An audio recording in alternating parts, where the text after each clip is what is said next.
You know that old story, right? The clever fox, the big scary tiger. Well, what if I told you that the version we all know gets it completely wrong?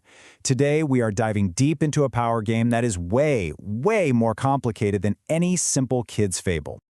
So, you know how it goes. The tiger's got the fox cornered, but the fox, thinking fast, says, "Hey, back off. I'm the real king of this forest." The tiger's skeptical, of course, so the fox says, "Fine, just walk behind me." And as they do, bam, every animal in sight just bolts. The tiger's shocked, right? He totally buys it and lets the fox go, completely missing the fact that he's the reason everyone's terrified.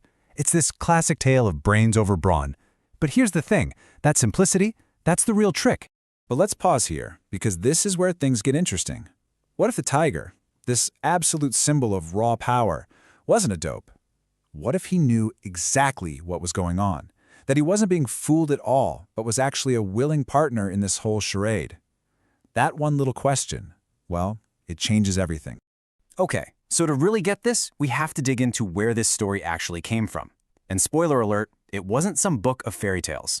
This thing was born right in the middle of a seriously intense political throwdown. The story's origin is a text called the Zhan Guo Ce, which translates to Strategies of the Warring States. Now, this is no children's book. It's a hardcore manual on political strategy, backroom deals, and psychological warfare. I mean, think of it like the ancient Chinese version of Machiavelli's The Prince. Just knowing that tells you right away this was never, ever just about a fox and a tiger. See, the story was actually told as an analogy to a real king.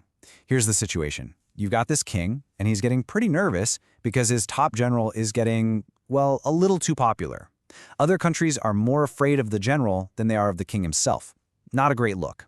So a really clever advisor comes in to handle the situation, and he does it by telling a very specific story. And the advisor lays it out for the king just like this. Your Majesty, your general, he's the fox, but your army, that's the tiger. The point was crystal clear. The general's power isn't his own. It's all borrowed from the king. He's just the front man for the king's real strength. I mean, what a genius move, right? It calmed the king's ego and suddenly put the general back in his box. So this all brings us right back to that big what if. If the tiger knows he's being used, why on earth would he go along with it? This is where we move past a simple trick and into the world of really complex alliances. And we can actually break this down into 4 different ways this could work. First up, you've got the strategic partnership. This is all business. It's a cold, calculated deal. The tiger knows what it's not good at. Maybe it's clumsy, not great with words, or just can't be bothered with the small stuff. So the fox becomes its operator, its special ops team, handling all the tricky negotiations while the tiger just has to stand there and look menacing. It's basically delegation, pure and simple. Okay, model number 2 gets a little darker. We'll call it emotional domination. You know this one. It's the powerful CEO who loves that their assistant is completely dependent on them. The tiger gets a massive ego trip from being needed so badly. The fox's little schemes aren't a threat, they're kinda cute. The tiger enjoys that feeling of complete control, so they let the fox borrow their power, almost like they're a pet. But here's the crucial thing about both of those models. It's all built on a lie, a false balance. It doesn't matter how smart the fox is, the tiger holds all the cards. All of them. And it can flip the table and end the game in a heartbeat. The fox's entire existence hangs on the tiger's mood, on its patience. The fox has to stay useful, stay fresh. One slip-up, and it's all over. But there is a 4th path. It's rare, but it happens. Sometimes, a relationship that starts out as pure calculation can actually evolve. The tiger's tolerance might turn into real, genuine respect for what the fox brings to the table. And the fox, finally feeling safe, might actually stop scheming. This is how you get from a toxic arrangement to a true partnership. It's not about borrowed power anymore. It's about strong, joining forces. So we've spent a lot of time in the tiger's head, but what about the fox? What's it really like to live that life? What's the psychological cost of pulling this off every single day, even if you're good at it? Let's flip the script and look at this whole thing from the fox's point of view. Because for the fox, there's one brutal fundamental truth. None of its power is real.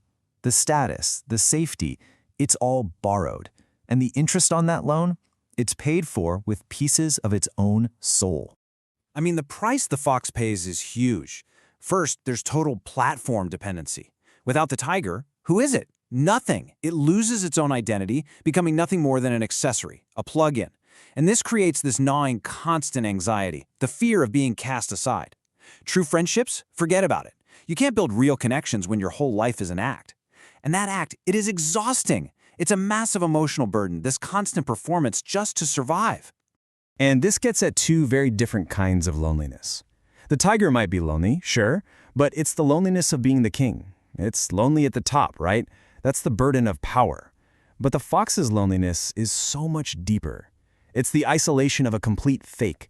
No one, not even the tiger, has any idea who the fox really is.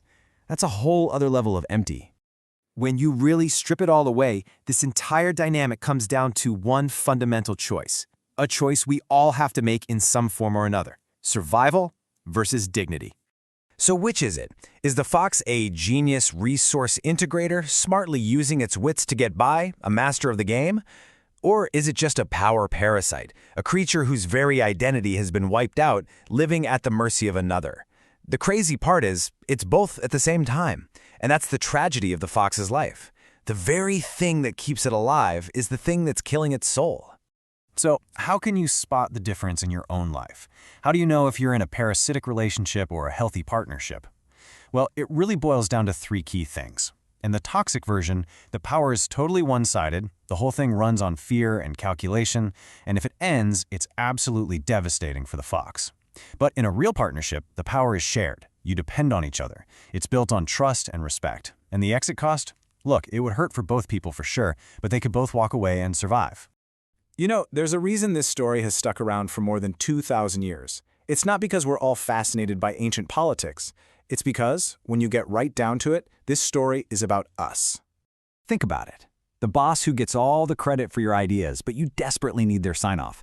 The friend you keep around because of who they know. The relationship where you feel like you're disappearing into the other person.